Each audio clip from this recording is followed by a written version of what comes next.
So welcome to you all, and I just want to know what attracted you, Stephen, as a filmmaker, to this project, because it's a notorious film, and it's one of those things that people go, "Wow, remake of that film."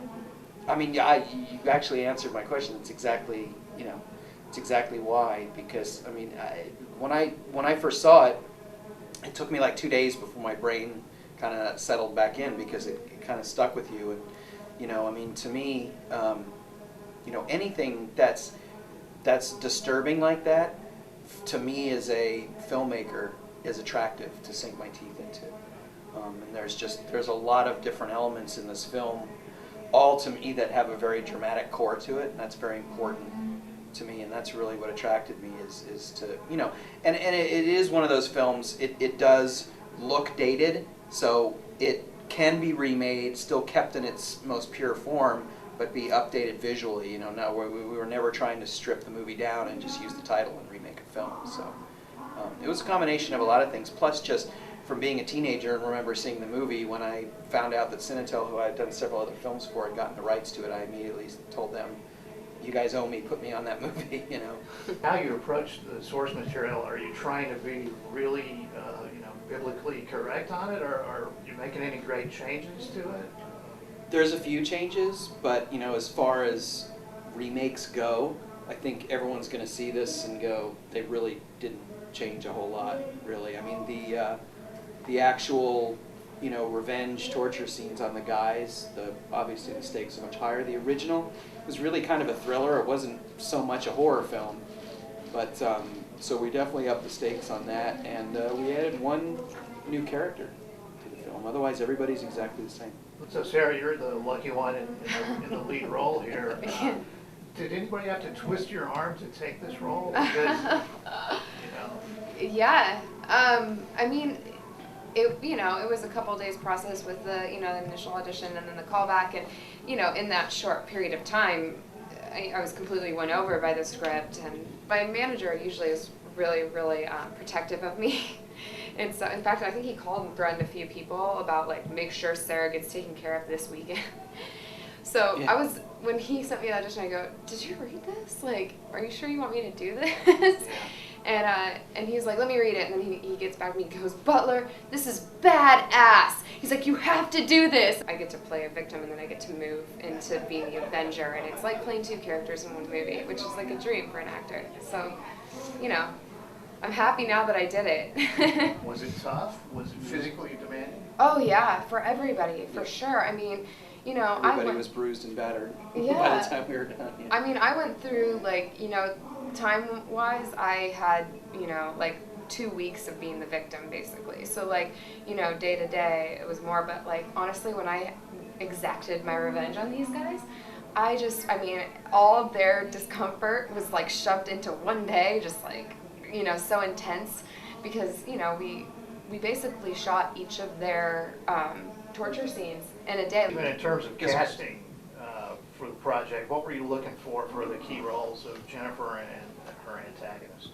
It ended up being a very easy casting process for me. I don't do a lot of casting sessions. I tend to either I'll know people's work, or I'll watch demo reels, or I'll watch movies that they've done, and but we knew that for Jennifer that we were gonna have to have some open casting, and she was actually the second.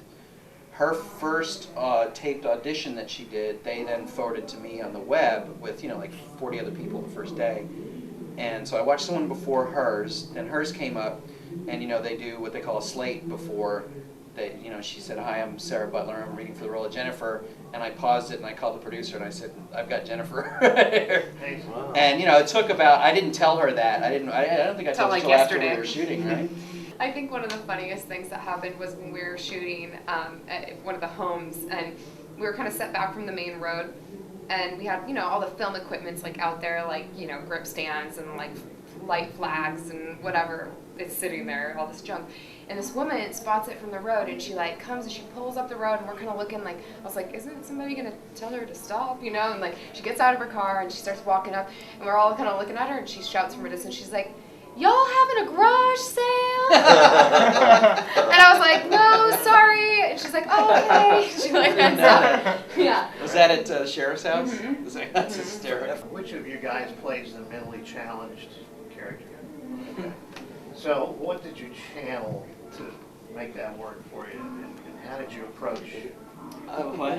Billy Bibbit? Yeah, well, I have a stutter in the movie, and I just watched a lot of YouTube videos of like people that actually have like stutter, and I just kind of looked at it from a childlike perspective. Really, I didn't try to like go over the top with it.